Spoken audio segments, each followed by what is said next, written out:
Si ka për të zhvilluar sërish gjendja është ende pa qartë, por që një ndërhyrje evropianëve përveç sanksioneve, ndoshta një embargo e diçka të këtij lloji, më duket shumë riskuese, ose nëse ka për të qenë gjithmonë, ka për të pasur probleme shumë të mëdha logjistike. Pasi Spanja nuk lejon përdorimin e bazave të saj ushtarake për këtë gjë. Turqia, që është vendi më i afërt dhe mos geostrategjik, nuk i lejon për këtë gjë. Shqipëra është ende 55 vjet, pasi Shqipëra ne dim,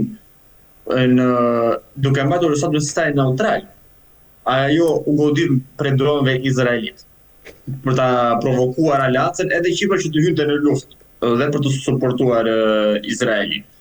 Pra, se si ka për të zhvilluar gjëja në këtë le të themi rajon ose me zeu lindor, është ende pa qartë në këtë pikë. Por që një eskalim total, flasim si në anën e Irakut, me të që vendet e aleancës nuk kanë për të suportuar zakonisht të tjerë, kjo nuk ka për të ndodhur.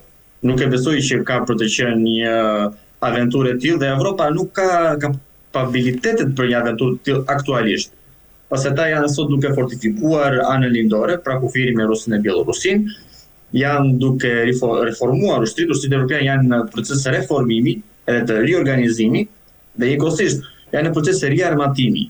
Dhe plus është edhe divizioni brendshëm i vendeve evropiane. Për shembull, këtu në Poloni, një pjesë e madhe e shoqërisë civile është kundër le të themi angazhimit të Polonisë në luftën në Iran. Rinia, studentët, sidomos, veç qeveria polake, kryeministri Donald Tusk është kundër, në kësaj pike, po edhe radikalët e djathtë, si Konfederacia ose Grzegorz Braun e të tjerë, janë kundër kësaj, le të themi, aventure ushtarake. Pasi nuk është njerëzit sot e kanë, le të themi, është një fenomen që quhet deglobalizim sot, dhe vetë shtetet dhe popujt duke parë zhgënjimin që ndodhi me globalizimin dhe se çfarë ai solli, flasim si anën e emigracionit jashtëligjshëm, Covidit të tjerë dhe krizave që sot nëse ndodh në një rajon përhapet në gjitha rajonet e tjera. Të gjitha këto faktorë kanë sot të fokusohen në interesin e tyre kombëtar më shumë se sa në atë të rajoneve ose vendeve të tjera. Sigurisht ka për të pasur një përgjigje, Evropa ka filluar dhe ndoshta do ta vijojë, sanksione, embargo, blokad, vënie në listë të zezë që nuk mund të hyjnë në Evropë, ngrirje asetësh të tjerë, po nuk e besoj se Evropa ka ndërmend të hyjë në një aventurë të tillë ushtarake, për së cilës amerikanët nuk janë duke dalë. Dhe le të mos e imagjinojmë se çfarë ka ndodhur se edhe evropianët hyjnë dhe ata nuk kanë për të dalë dot. Atëherë kjo është pak a shumë si lufta që Bashkimi Evropian filloi në vendet e Afrikës qendrore perëndimore në suport të Francës gjatë viteve 2010 dhe ne dimë që këto luftra shkuan diku te 5-6 vite një gjë këtij lloji dhe rezultuan në asgjë. Vetëm në jetë të humbura dhe në miliona, mos miliarda euro të hedhura në pajisje ushtarake, logjistike të tjera. Qartë, Elianos, të mos harrojmë edhe takimin që ndodhi në Pekin mes Trump dhe Xi. Si e ke parë dhe mendon se ka pasur ndonjë marrëveshje të fshehtë dhe ndoshta mund të jetë Kina ajo e cila pra mund të frenojë edhe konfliktin që po ndodh mes shpallës Izraelit dhe Iranit? Atëherë, për të shkuar te pika e fundit, vizita e presidentit Donald Trump javën e kaluar në Pekin ka rezultuar kryesisht politikisht flasim, pasi ekonomikisht ngele për të parë, politikisht pavarësisht deklaratave të medias amerikane, të gjithë ekspertët e kanë theksuar faktin, edhe në Amerikë, që ka rezultuar në asgjë. Literalisht asgjë. Nuk u zhvillua një summit ta quajmë, i cili mundua të fokusohej në vendet ose në krizat që janë aktualisht, pra lufta Rusi-Ukrainë, lufta në Iran, dhe kriza e gatishut të Koranit, siç e di. Pasi ne dim që Kina sot është kthyer në qendrën e politikave globale. Siç e dim, para vizitës së presidentit Trump ka qenë kryeministri spanjoll, kryeministri britanik, presidenti francez, kancelari gjerman dhe para tyre ka qenë edhe presidenti dhe kryeministri finlandez dhe lider nga Bashkimi Evropian dhe kompani ose CEO e kompanive kryesore teknike, mekanike, automobilistike dhe medicinale evropiane, pra si nga Gjermania, Franca, Britania. Të gjitha këto kanë sjellë që sot Kina është kthyer në qendër, siç e përmend, të diplomacisë dhe të gjeopolitikës botërore. Së fundmi para 2 ditësh ka qenë presidenti Putin, me një delegacion nga më të mëdhenj që ka qenë që prej 2000 me diku të 2000 personel qeveritar, ministra, le të themi lider ose CEO kompanish nga më të famshme të ruse.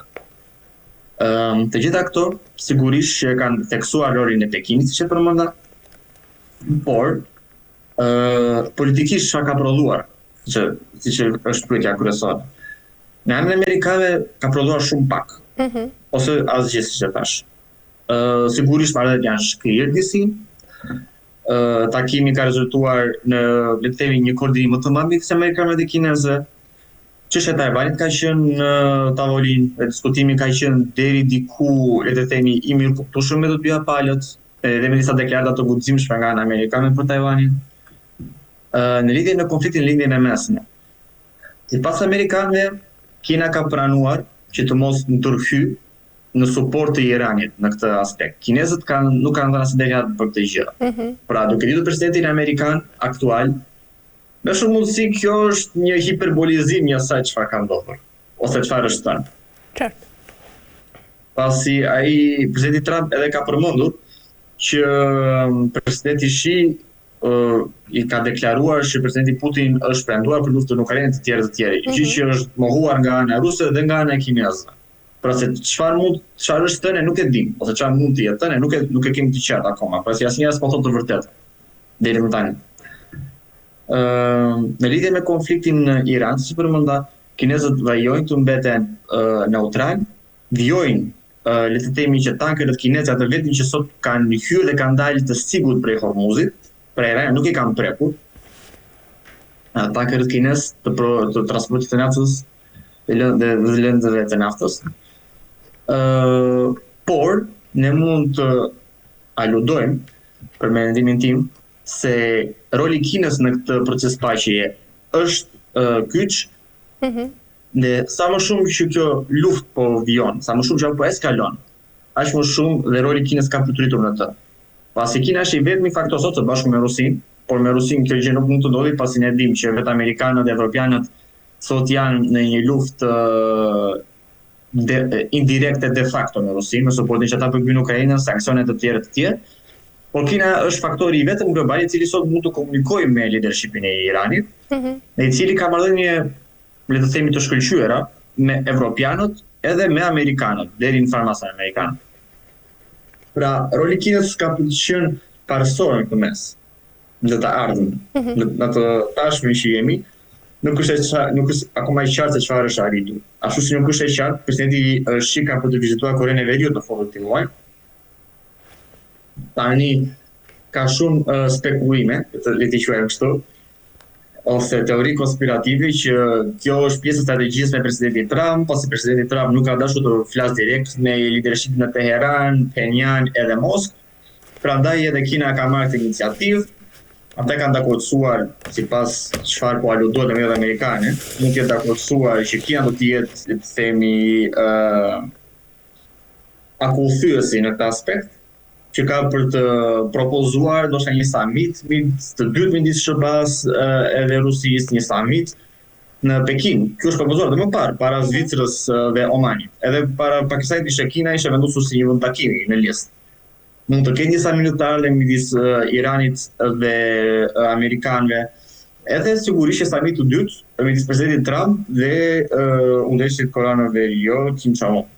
Dhe sa kjo ka për të realizuar, dhe sa kjo ka për të materializuar, le të themi, kjo vete për të parë.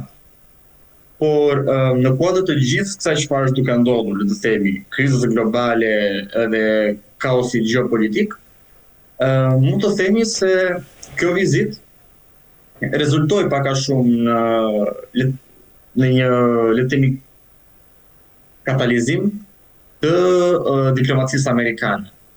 Pra ata janë tërhequr pak a shumë nga ky vetë izolimi që ka qenë deri më tani, ne fokusimi vetëm në lindjen e mesme, në luftën në Iran, pra nëse ju suportoni mua, nuk kemi miq, shoqëria ka marrë fund, Alianca ka marrë fund, gjatë të tilloj, tërheqja nga organizatat ndërkombëtare të tjera. Pra të gjitha këto duket se pak a shumë janë stopuar për momentin, ndoshta edhe për luftës në Iran. Shumë thonë që për luftës në Iran dhe për performancën e dobët ushtrisë amerikane aty, ndoshta kjo ka qenë një nga faktorët, por që mbetet siç e thash për të bërë në një të ardhme afat shkurtër sigurisht, pasi zhvillimet e fundit nëse ato do të vijojnë në këtë temp, kanë për të vijuar të impaktojnë ekonominë globale dhe ata amerikanë që ata kanë impaktojnë fort, dhe kjo ka përshkruar edhe presionin nga ana ekonomike për qeverinë amerikane për të vijuar dialogun dhe për të ndoshta arritur në një, le të themi, dakordësim të zorshëm edhe për ta, ndoshta të moderuar për anës kineze. E qartë. Elionës, nga ana tjetër, presidenti i SBA Donald Trump kishte planifikuar një sulm tjetër për